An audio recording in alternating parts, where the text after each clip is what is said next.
4 chiasmes. Le premier chiasme, c'est un chiasme qui s'appelle le chiasme intrasensoriel. Puis en fait, c'est à l'intérieur même de la sensation. Il y a 2 dimensions. Donc, pour donner un exemple plus concret, ça peut paraître un peu philosophique et conceptuel. Si, par exemple, je touche le sol, en fait, je suis en train d'avoir une action, de faire une action. En même temps, je suis en train d'être dans une réception d'informations. Donc, il y a 2 dimensions simultanées d'action-réception. Donc, c'est la double dimension de la sensation active et passive en même temps. Donc, ça, c'est le premier chiasme.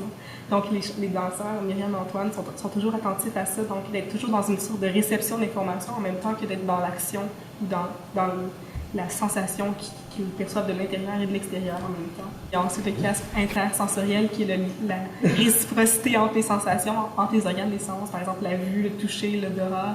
Par exemple, on travaille beaucoup sans le regard. Donc, comment est-ce qu'on peut voir avec les oreilles ou voir avec la peau? C'est un peu ça l'idée, c'est comment est-ce que les sens se transposent dans d'autres sens, en quelque sorte. Le troisième chiasme, c'est le chiasme parasensoriel. C'est en fait une similitude qu'il y a entre la parole et la sensation. Donc, pour Michel Bernard, le philosophe français, en fait, lorsqu'on a une sensation, c'est autant expressif que la parole, en quelque sorte. Je résume vraiment rapidement. Oui. Le dernier chiasme, c'est le métachiasme, qui est en fait la conjonction entre les chiasmes que je viens de nommer. Donc, c'est le tissu qui sous-tend les autres chiasmes. Et puis, finalement, à travers cette philosophie, la théorie fictionnaire de la sensation de Michel Bernard, donc il présente les 4 chiasmes. Puis pour lui, ces 4 chiasmes sont coordonnés dans l'expérience sensible. Et puis l'imaginaire vient s'inscrire dans la sensation. Donc le fonctionnement des chiasmes permet que l'imaginaire s'inscrive dans la sensation elle-même. Et toi?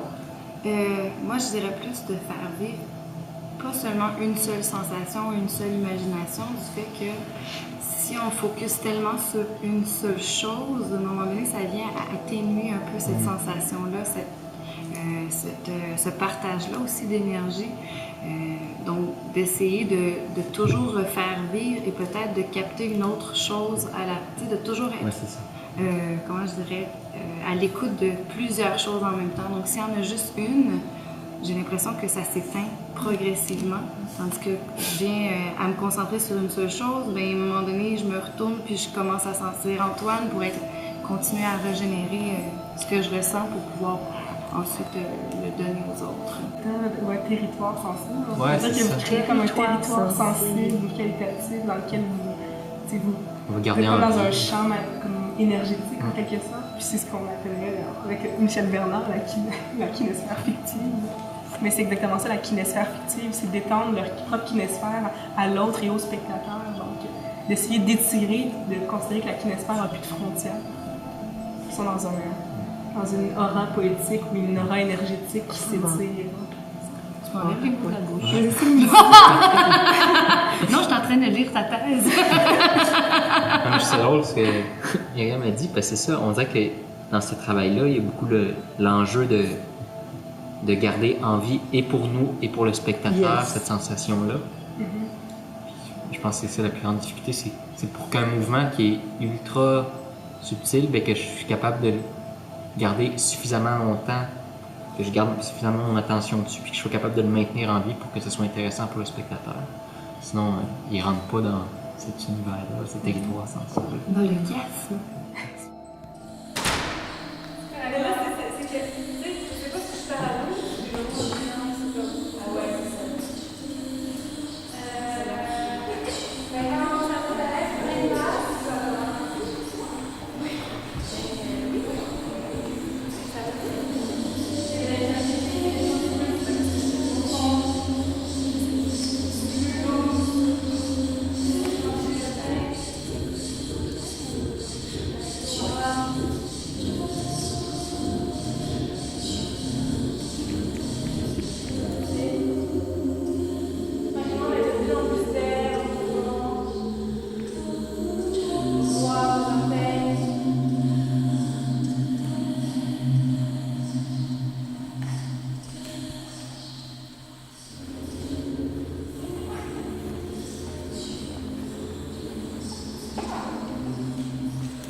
le front chaud qui garde des petits zigzags.